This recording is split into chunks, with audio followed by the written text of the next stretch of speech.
Ал енді геометрия тақырыбына байланысты есеп шығарып көрейік. Параллелограммның периметрі 86 см.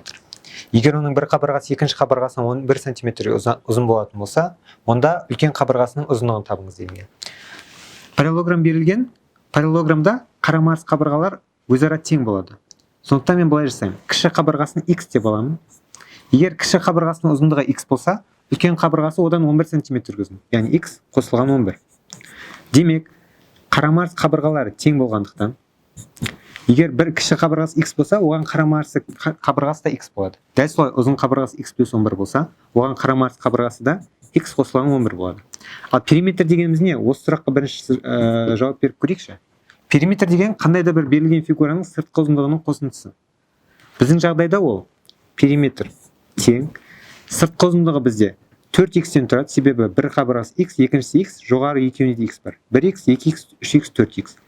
4x қосылған 11 қосылған 11 22. Периметр бізге 86 см делінген, яғни 86 тең 4x қосылған 22. 22-ні екінші жаққа жіберсек 64-ке тең болады. Яғни 4x тең 64. 4x тең 64. Егер 4x-ің мәні 64-ке тең болса, x-тің жай ғана мәні 16 см-ге тең болады. Егер x-тің ұзындығы 16 см болса, x плюс 11 бізге 16 қосылған 11 немесе 27-ні береді. Демек, кіші қабырғасының ұзындығы 16, ұзын қабырғасының ұзындығы 27, ал бізден ізделінді сан үлкен қабырғасының ұзындығы. Яғни жауап 27 см-ге тең. Келесі есебіміз квадрат теңдеуге байланысты.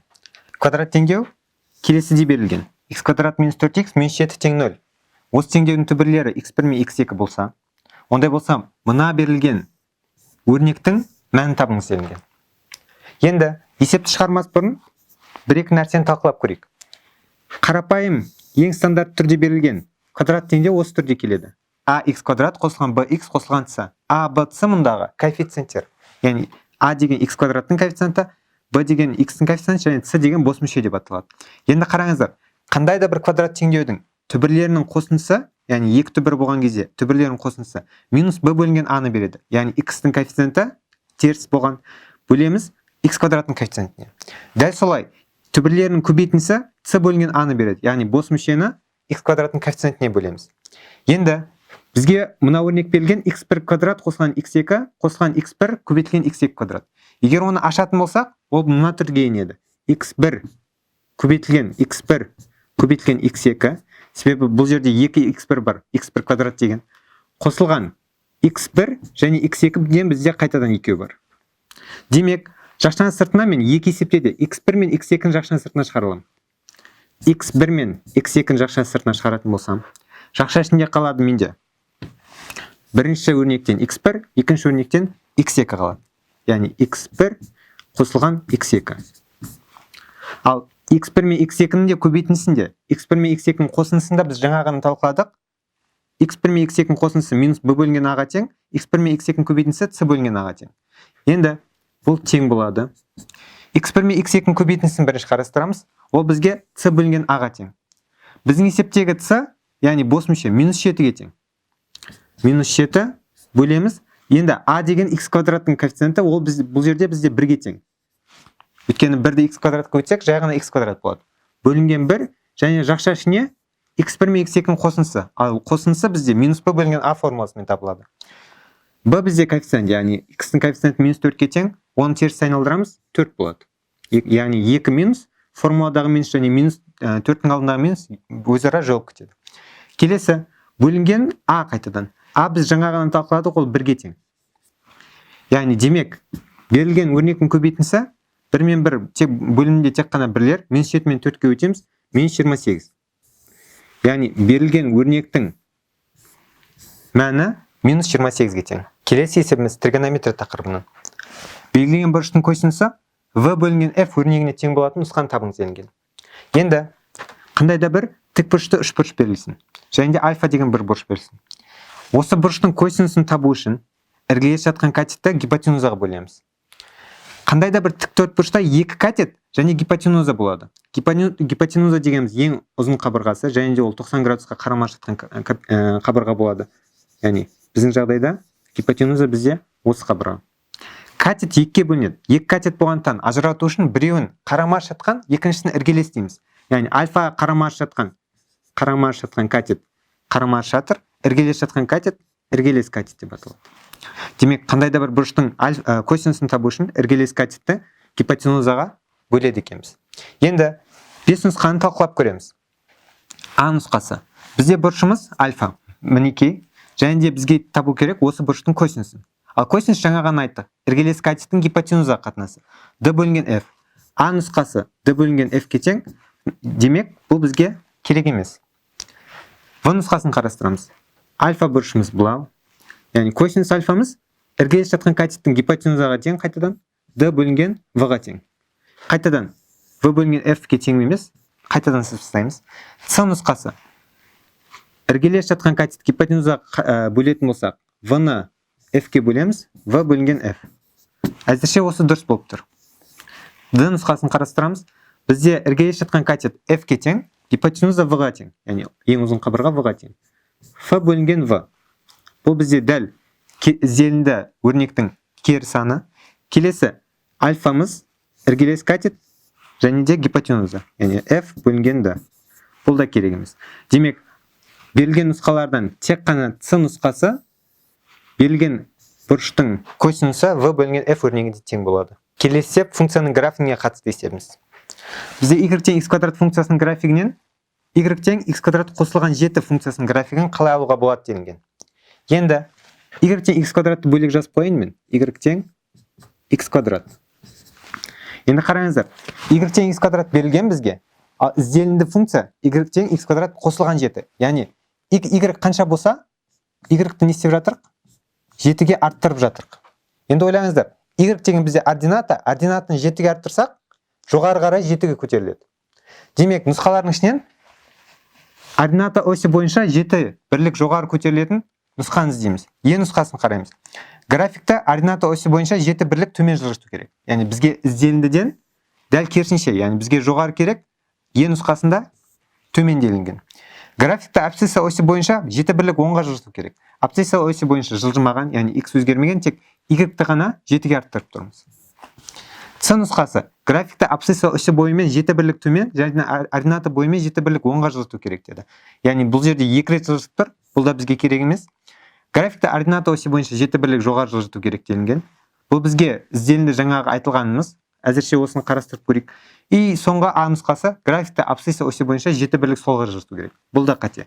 Демек, берілген нұсқалардың тек В дұрыс, графикта ордината осі бойымен 7 бірлік жоғары жылжыту керек. Келесі есеп. Егер шеңбердің центрі А нүктесі және радиус 4 см болса, онда қай нүктелер шеңбердің ішінде жатады делінген. Енді бізде центріміз А нүктесі екен. Және де А нүктесінен шеңбер сызамыз. Шеңбер радиусы 4 см болғандықтан оңға қарай, солға қарай 4 бірлік, жоғары және төменге қарай 4 бірлікті қамту керек. Демек, осындай бір шеңбер берілген. Енді келесі сұрақ. Берілген нүктелердің қаншасы осы шеңбердің ішіне жатады делінген. Бізде шеңбердің ішіне В нүктесі, А нүктесі, Д нүктесі кіреді, А онсы да центр алайды. Ал шеңбердің С мен Е нүктелері шеңбердің сыртында орналасқан. Демек, қай нүктелер шеңбердің ішіне жатады? Б, А және Д нүктелері. Келесі есепте бізде өрнек берілген. Сол өрнекте иррационалдықтан құтылу керекпіз. Яғни өрнегіміз 3 азайтылған 6 бөлінген 2 Енді бұны шығарудың екі жолы бар. Бірінші жолы. Алымында бөлімінде 3 өрнегіне көбейтеміз. Төмендегі 3 пен 3 көбейтсек, немесе 3-тің екінші дәрежесіне алсақ, жай ғана 3 шығады. Яғни демек тең 2 көбейтілген 3 шығады төменде. Жоғарыда 3-ті 3 көбейтсек, 3 пен 3-тің көбейтіндісі қайтадан 3-ті береді. Ондай болса 3 көбейтілген 3 болады. Себебі 3 пен 3-тің көбейтіндісі жай ғана 3.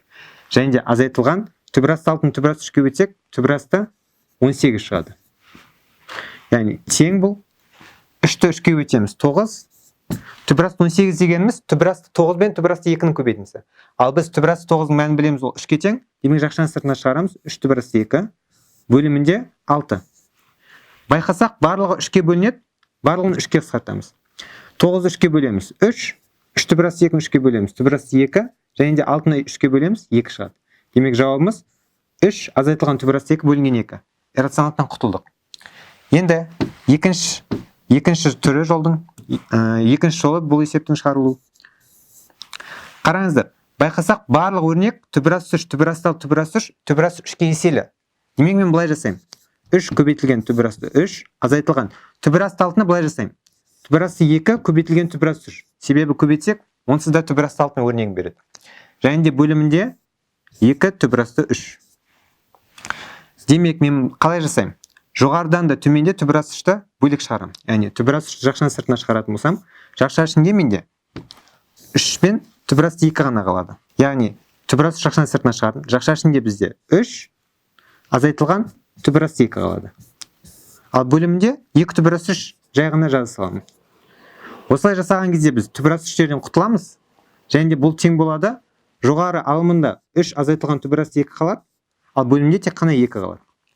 Екі түрлі екі жолмен шығарғанда да жауап бірдей. Ол 3-тің минус түбірасты 2 бөлінген 2. Келесі есепте өрнек берілген. Ол өрнек бойынша S-ті R арқылы өрнектеген. Ал енді біздің есептің шарты бойынша дәл соның керісіншесін жасау керек. Яғни R-ді S арқылы өрнектеу керек. Бірінші, берілген өрнек бізде S тең 4π R квадрат бөлінген 3-ке тең. Мен былай жасаймын. R квадраттан басқасының барлығын сол жаққа қарай жіберемін. Бөлу 3 екінші жаққа көбейту 3 болып барады. 3 көбейтілген S. Көбейтілген 4π екінші жаққа бөлінген 4π болып барады. Тең R квадрат. Немесе R квадрат тең 3S бөлінген 4π. Алайда бізде R квадрат емес, R-ді өрнектеңіз деген. Ал R-ді өрнектеу үшін теңдеудің екі жағында 2-ден 1 дәрежесін аламын. Немесе түбірастын аламын. Себебі 2-ден 1 бізде онсыз түбірастын береді. Демек, R-ді S арқылы өрнектегенде R тең түбірасты 3S бөлінген 4π-ге тең болады. Келесі есепте бізде теңдеулер жүйесі берілген. Сол теңдеулер жүйесін шешу керекпіз. Енді бастамас бұрын мен мына нәрсеге назар аудартқым келіп тұр сіздерді. Жоғары өрнекте Y және төменгі өрнекте де Y бар. Мен екеуінің коэффициентін бірдей қылу үшін төменгі өрнекті 9-ға көбейтемін. Қайтадан жазатын болсам, біріншісі өзгеріссіз қалды. X квадрат минус 9y тең минус 9. Төмендегі өрнекті 9-ға көбейттім. Демек 9x азайтылған 9y тең 9 шығады. Енді бұлай жасаған себебім, егер берілген өрнектегі екі өрнекті бір-біріне азайтатын болсам, 9y-тер өзара жойылып кетеді. Енді берілген жүйедегі екі өрнекті бір-бірінен азайтамын. Байқасаңыздар, 9y пен 9y өзара жойылып кетеді, себебі екеуі де минус 9y. X квадраттан 9x азайтамын. Минус 9y, минус 9y, 2 минус плюс болғандықтан, таңбалар екі түрлі болғандықтан өзара жойылып кетеді. Тең минус 9-дан 9 азайтамын, минус 18 болады. Берілген теңдеудегі барлық мәндерді сол жаққа топтастырамын. X квадрат минус 9x плюс 18 тең 0. Егер берілген өрнекті көбейткіштерге жіктейтін болсақ, x азайтылған 3 көбейтілген x азайтылған 6 тең 0 шығады. Демек, x-тің мәндері екі түрлі шығады. X 1 тең 3 шығады. Себебі x-тің орнына 3 қоятын болсақ, теңдеу 0-ге тең болады. Дәл солай x2 тең 6 болады. Себебі x-тің орнына 6 қоятын болсақ, өрнектің мәні қайтадан 6 шығады. Енді бірінші төменде берілген x азайтылған y тең 1 теңдеуіне x-тің мәнін қою арқылы y-тің мәнін шығарамын. 3-тен y азайтсақ 1-ге тең болса, демек y1 2-ге тең. Себебі екеуінің айырмасы 1-ді береді. Дәл солай y2 тең 5. Себебі x пен y-тің айырмасы, яғни 6 мен 5-тің айырмасы 1-ге тең болады. Демек, бізде жауаптардың шешімі 3 пен 2 және 6 мен 5. Келесі есеп. Суретте қабырғалардың ұзындығы 1,2 км болатын, яғни әр қабырғасының ұзындығы 1,2 км болатын. Бірнеше дұрысалықты бұрыштар көрсетілген. Енді жүргізуші фигуралардың өзара беттесетін қабырғаларын 1,6 км сағатпен, ал беттеспейтін қабырғаларын 3 км сағатпен өтеді. Яғни, беттесетін қабырғалары мына қабырғалар. Бұл қабырғалар жүргізуші 1,6 км сағат жылдамдықпен өтеді. Ал беттеспейтін қабырғалар бізге қалғандарын береді. Яғни, ешқандай басқа алты бұрышпен беттесіп тұрған жоқ. Бұл қабырғаларын 3 км сағат жылдамдықпен өтеді.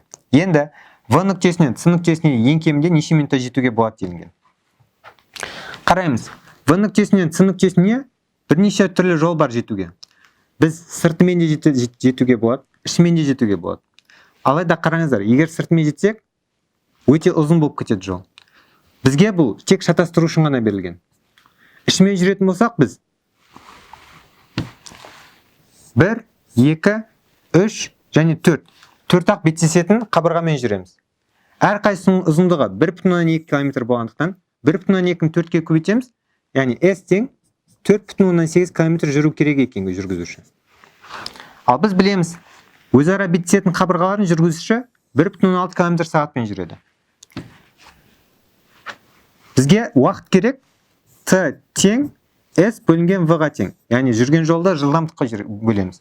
Демек, Т тең жүрген жол бізде 4,8 км, жылдамдығыз 1,6 км сағат. Километр мен километр қысқарады, сағат жоғары өтеді, 4,8 1,6 бөлеміз 3 болады. Яғни жауап 3 сағат, немесе 180 минут. Келесі степте бізде бірнеше ақпараттар берілген. Сол ақпаратты қолдану арқылы белгілі бір сұраққа жауап береміз. Мұражайға бір топ оқушылар келді. Бір топ оқушылар және мұғалімдері.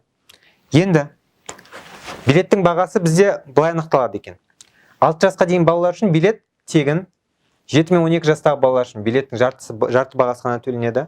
13 пен 16 жасты балалар билеттің 4/3 бағасын, ал 16-тан үлкен балалар билеттің толық бағасын немесе 800 теңге төлейді екен.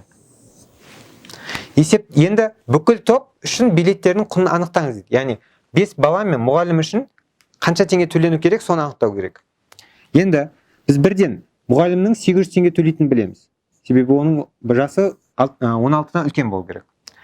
Қалған оқушылардан туған күніне байланысты жастарын анықтаймыз. Егер олар мұражайға 14 сәуір күні барса, осы жылдың, яғни 2019 жылдың 14 сәуірінде, әрқайсысының жастарын біртіндеп анықтап көрейік. Әділет 2007 жылдың 28 ақпанында туылған екен. Демек, ол қазір 12-де, себебі ақпан сәуірден бұрын тұрады. Келесі, Қуаныш 12 наурыз 2006 жылы туылған екен. Наурыз да сәуірден бұрын болғандықтан Қуаныш 13 жаста. Сұлтан дәл Әділет секілді 12 жаста. Дамир 6 шілде 2007 делінген. Демек, ол әлі 12-ке толған жоқ, ол әлі 11-де. Және де ең соңғысы Мирас 2008 маусым дейді. Яғни 2009 деп ойласақ та болады, 10. Әлі 11-ге толған жоқ. Енді балалардың жастарын қолдану арқылы әрқайсысына қанша теңге төлену кереккенін анықтап көреміз. 6 жасқа дейін балалар тегін дейді. Байқасаңыздар, бізде 6 жасқа дейін балалар жоқ. Келесі екінші категорияны қараймыз. 7 мен 12 жастағы балалар үшін билеттің жартысы бағасы төленеді. Енді бізде 12-де және 11-де онда болатын 4 бала бар екен. Әділет, Сұлтан, Дамир, Мирас. Олар билеттің жарты бағасын ғана төлейді. Яғни Әділет 400 теңге, Сұлтан 400 теңге, Дамир мен Мирас 400 теңгеден төлейді. Ал 13-тен үлкен, 13 пен 16 жастағы балалар билеттің 4/3 бағасын төлейді. Ал енді демек, Қуаныш билеттің 4/3 немесе 800 көбейтілген 4/3 бағасын төлейді. 4 пен 800 қысқарады 200 болады, 200-ді 3-ке өтсек 600. Демек, Қуаныш 600 теңге төлейді екен.